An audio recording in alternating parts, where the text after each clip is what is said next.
So Neil, thanks for sharing that story. It's great. So a $70 board turns into a $36,000 project. Now I'd like you to kind of give us what happened after all of that, and what you learned from that experience, and how you would deal with it differently now, knowing what you know now about leadership. Sure. Well, if it's okay, I'd like to talk about maybe how I look at it, and then I'll give you what happened after that. Is that okay, Mark?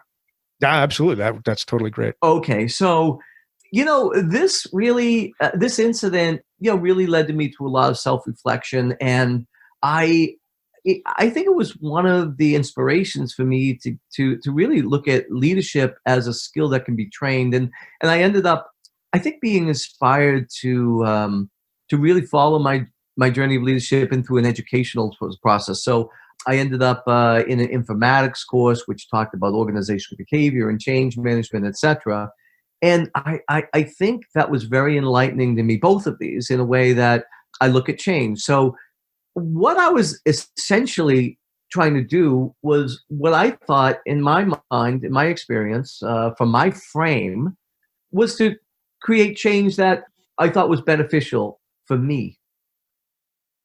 And didn't see the effect it was going to have on everyone else and the emotional implications of that. So, if you look at, there's all kinds of models for change. You can look at Bridges, and you can look at Kotter, and you can look at Jick and a few others. But there's a few commonalities. One is that, if you don't have a good view of your constituents in the way that they are emotionally attached to their work, then I think that it's an imperative that you understand that prior to any change. So let me give you an example. The triage nurse, who was near retirement, who had several hip surgeries, who had difficulty walking, was also a very proud and, I would say, an informal leader of nursing. She was well respected. And what this board represented to her is that her job had to change significantly. She had to get out of her seat, basically limp across the emergency room and write this on the board, and then limp back to her area. And it was something that I think symbolically was just disrespectful to her. And not knowing that she was an informal leader, she became an ultimate resistor. And I think that she had a followership to her that was hard for me to really overcome.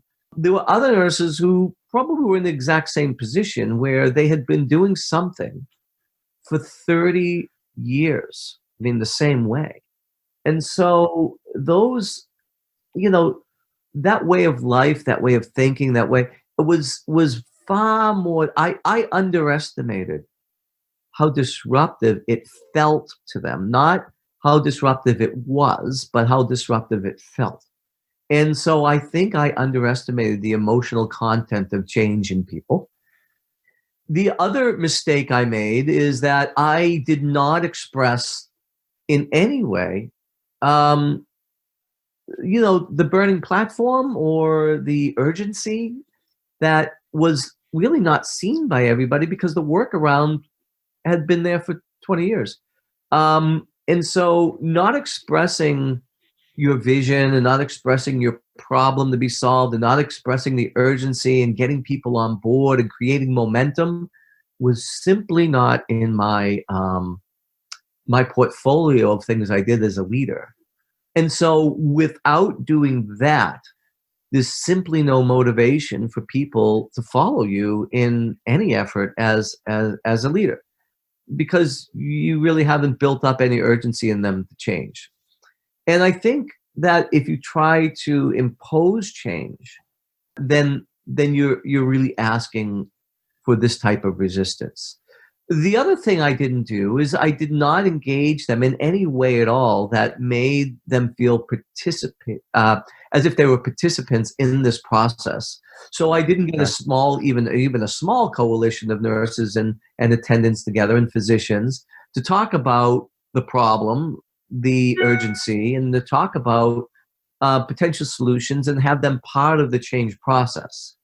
And without them being part of the change process, I think that they had no ownership of it. And if they have no ownership of it, then it just feels it just feels disrespectful. And I think it's inevitable that you would encounter resistance. And then also, I think without the without getting participants, you don't build trust and you don't have transparency in this, and therefore you will never get a group to change in a way that is I don't want to say seamless, but at least not the debacle that I got myself into. And so, we could talk about every step of the way in Carter's, and I think this is a small change we're talking about, but nonetheless, the principles are the same throughout almost all of these models. And how you scale those principles, I think, is what a good leader does. So what I ended up having to do, and I think it's probably only a partial solution to it, was I ended up having to sit down in a very awkward way to engage some of the nurses, particularly the resistors, and then let them process their anger towards me. And I also let them tell me a little bit about why they were so against this, which, things like what I mentioned before, that someone had difficulty ambulating, or right. Someone might, they felt disrespected, or they didn't understand the why. And having to do that after the fact is so much more difficult than doing it before the fact, because you would, if you do it before the fact, then you're not in conflict at that point. You might create conflict during that because people might not agree with you, but to do it during conflict, after the fact, is so much more difficult for people emotionally, and I think the outcome is not going to be as nearly as optimal as if you did it before. So we did finally get to a point, and I'm talking 6 to 8 months down the road, where there was enough processing of the conflict, enough processing of people's anger, and enough feeling like they were able to have a say in it, that we got to a better place, and the board then took on a life of its own. In fact, just as an anecdote, I, after some training, I led a process where we went from paper to 100% electronic medical record system, including, having a virtual board to track patients. And one of the biggest complaints was they have to get rid of the whiteboard, and that was a whole other change process. But wait, they didn't want to get rid of the complaint was they didn't want to get rid of the whiteboard now. No, because the whiteboard had become, again, they indoctrinated the whiteboard. That's awesome. So this whiteboard took me the better part of 6 months to a year to solve. And this is an extreme example. I'm not saying this happens a lot, but this is a good example. And then for me to, and I was the essentially the chief medical information officer by then, for me to implement an entire electronic record system and disrupt all workflows, because I understood how to implement change much better, we did that within a year, and we did it very successfully with some pain points. But the magnitude of change was 300-fold more than this board, yet it went more smoothly than the board went. So, it's skills I learned along the way, and this is the partly the school of hard knocks, and a lot of good education. That's awesome. So maybe you could give a couple of quick tips for implementing a change like this, because that's actually, I think, for my students at their level, they're going to be going into the field. That's the kind of process that they would be involved with. So what would your advice be to a young person going into their first kind of clinical management role where they're going to be looking at processes like that? And if they see something like, it'd be great is to have a whiteboard, what would you advise? Yeah, so that is a great question. I think first and foremost, understand what you're trying to solve, understand the problem, and then understand the urgency. If you can understand that yourself, then you have a far better way to do what the next step is, which is over communicate it. I would say in any change process, start early in the communication. If you can have a dialogue with folks that describes the urgency and describes your vision, where you want to go with it, then you have primed your audience, those people who are going to implement the change with you, in a way that I think is going to get them to have a bit more buy-in or more buy-in than you would if you didn't have that over communication. So to me, over communicating is essential, particularly the part about what is the problem, what is the urgency here. Two is, I would say, understand the roles of the people who you will be affecting. And I don't mean understand them just by the superficially what is their role, but understand what you're going to be doing to them. And I would say even talk to them.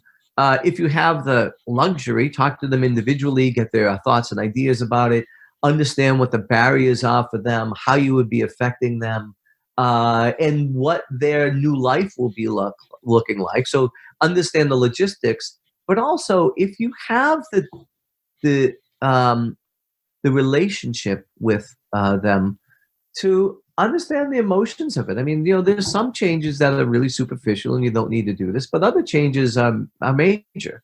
And, for people in every role get self-worth out of that role. They know their job. They understand their job, and they feel as if they are probably the local expert in whatever they do. Anytime you change that, you run the risk of diminishing someone's self-worth in a way. So that comes with emotion.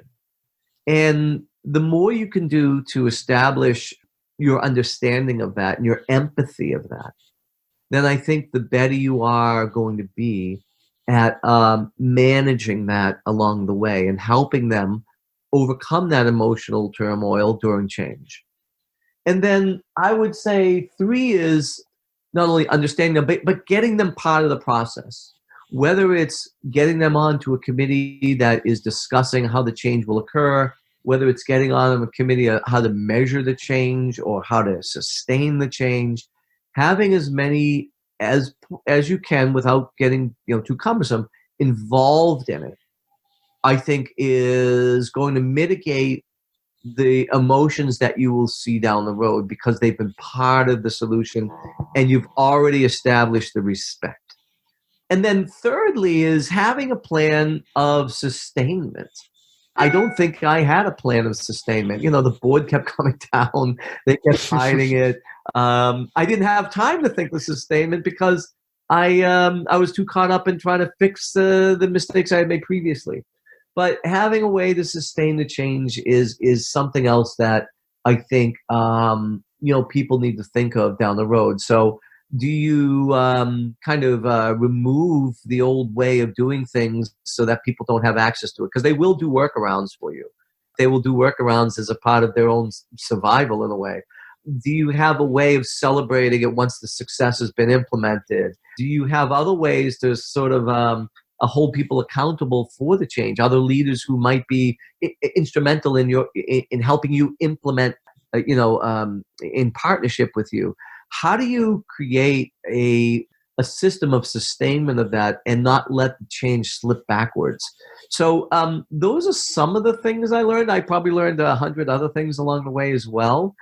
But that, I think, I think those are the things I got right when I was trying to implement larger changes in my career. That's a great story. Thank you so much for sharing that with us. That's my pleasure.